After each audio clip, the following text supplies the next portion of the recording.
I'm not the violent one. I am not the violent one.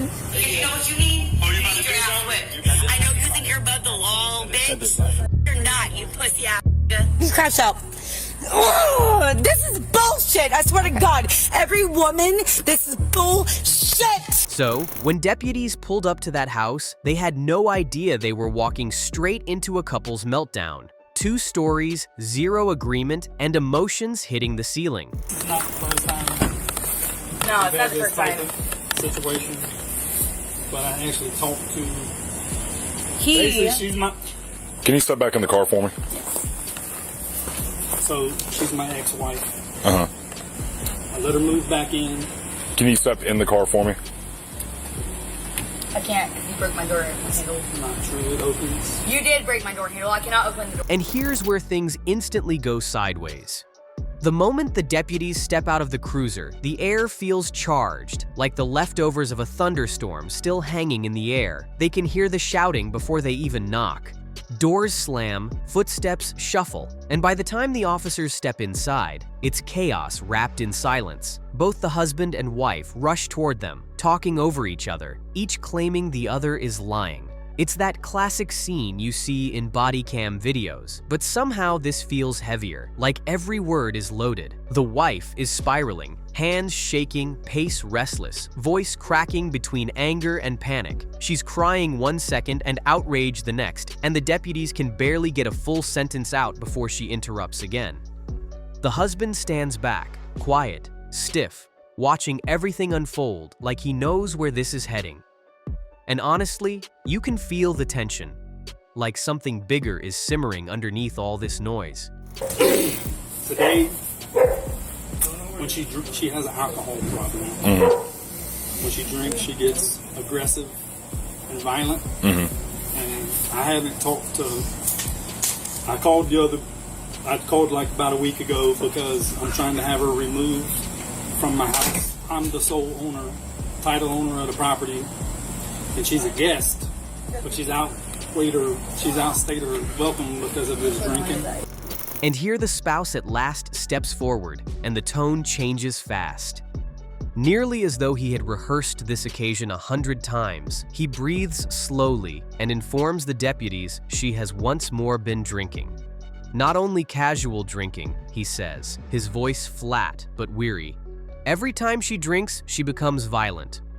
He says he previously attempted to contact the authorities in the hopes they could assist in removing her from the home when events went out of control. But tonight, he claims to have been worse, much more bad. He emphasizes that the house is lawfully his, that his name is the only one on the papers, and that he is merely attempting to preserve peace. Then he adds the detail that causes the deputies to lean in. He says she struck him several times earlier that day. Before anybody may question it, he grabs out his phone and plays a video. She is banging on the door, shouting to be admitted, hands smashing so hard the framework rattles. It's rough, loud, and impossible to overlook. What's going on is that he is doing his manipulation, and your deputy up there is like anti-women. He's just doing his job. Like, I understand. Trust me, I know. We were married for 20 years almost. But the moment they turn to her, everything blows once again. She strikes for their credibility rather than just disagreeing with the delegates. She snaps the instant one of them poses a straightforward query, chastising him for being anti-women, stating he's prejudiced, dismissive, and already siding with the spouse. Her feelings explode in every direction. Menopause, stress, feeling overwhelmed, and how her hormones have been recently worsening everything are all beginnings she starts to speak about. Then her voice changes right into accusation. She maintains he attacked her. He choked her, cut her lip, and squeezed so hard she nearly blacked out. She presents every argument like she is recalling it right there on the spot, with no hesitation and no uncertainty. "I recorded everything," she says, grabbing her phone like a lifeline, swearing she also has video evidence.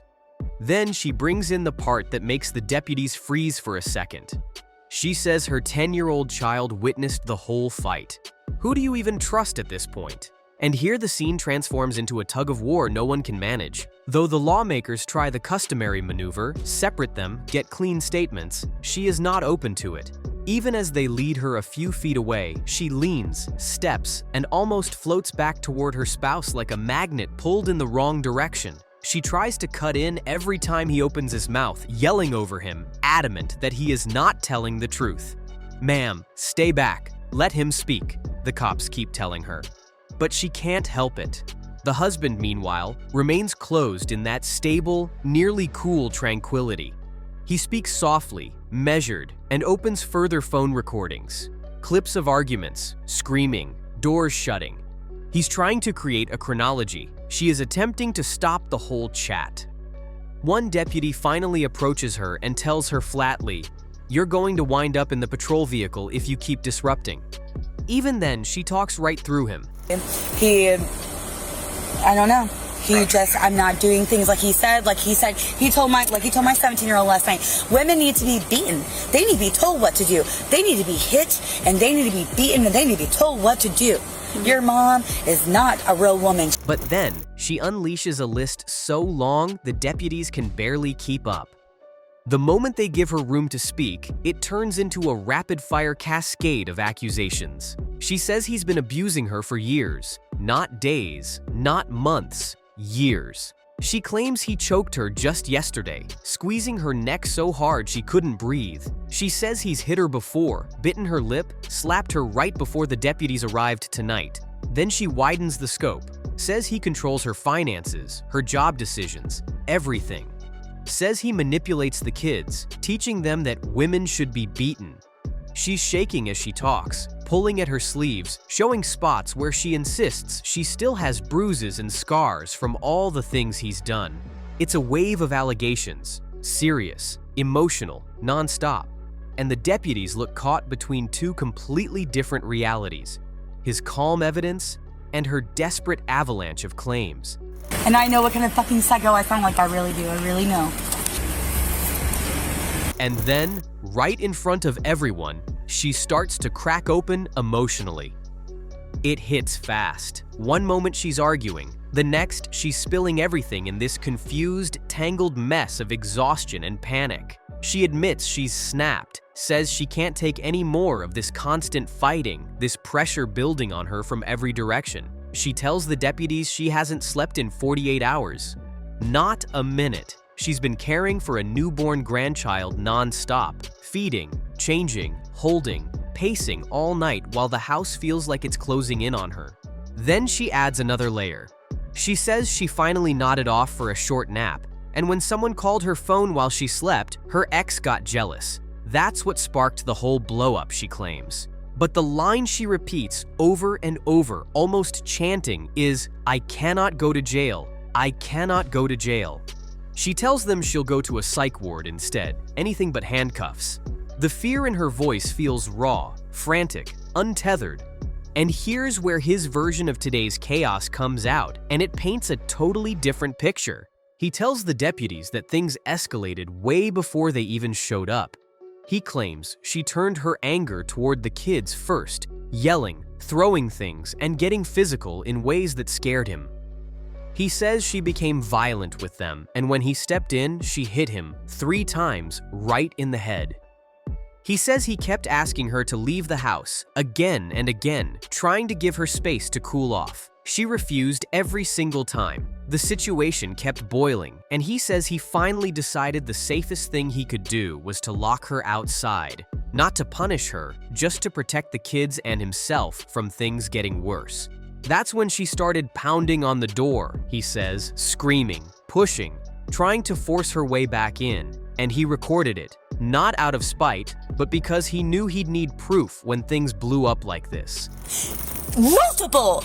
However, guess who went to jail for 14 hours because they broke his poor little finger? Me. Which I'm glad I broke his goddamn finger. But I went to jail, and I don't do jail. I don't do that. Like, that's not me. I cannot do that. So as crazy as I am, I cannot go to jail. I cannot do jail. And somehow, the tension jumps even higher. She turns her frustration straight toward the deputies.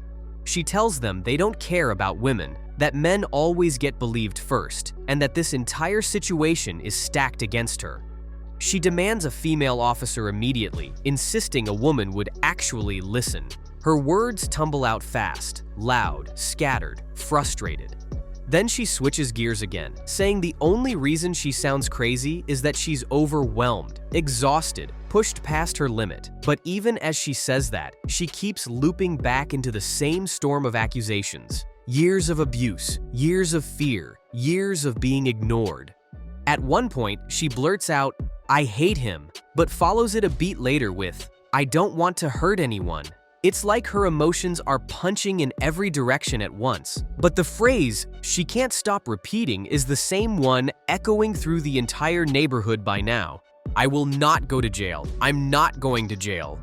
And finally, the deputies start piecing together the truth, and it's not in her favor.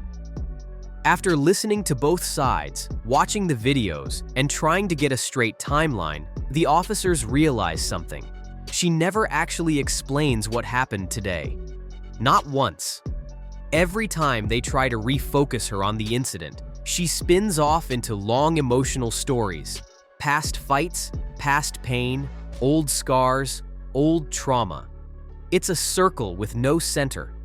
The husband, on the other hand, lays out a clean, consistent sequence, from the argument to the hits to locking her out, and he backs every part of it with video. No gaps, no contradictions. The deputies step aside, compare notes, and come to the quiet but solid conclusion. Today, she slapped him. Then he locked her out to stop things from getting worse. And the recordings match his version, not hers. It's the moment where everything snaps into clarity, just not the clarity she was hoping for. I know why you're arresting me. Wait a minute. He's going to tell you. Wait a minute.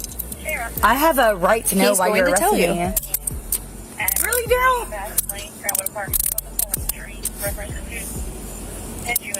I'm getting arrested, so he hit me. He literally physically abused me multiple times, and I have video of it, and I'm getting arrested. And this is the moment everything finally detonates. The deputies take a breath, step toward her, and tell her straight. Based on the evidence, she's being placed under arrest. No buildup, no softening, just the truth she's been terrified of hearing all night. And instantly, she unravels. She panics, screaming, "Why? Why am I being arrested?"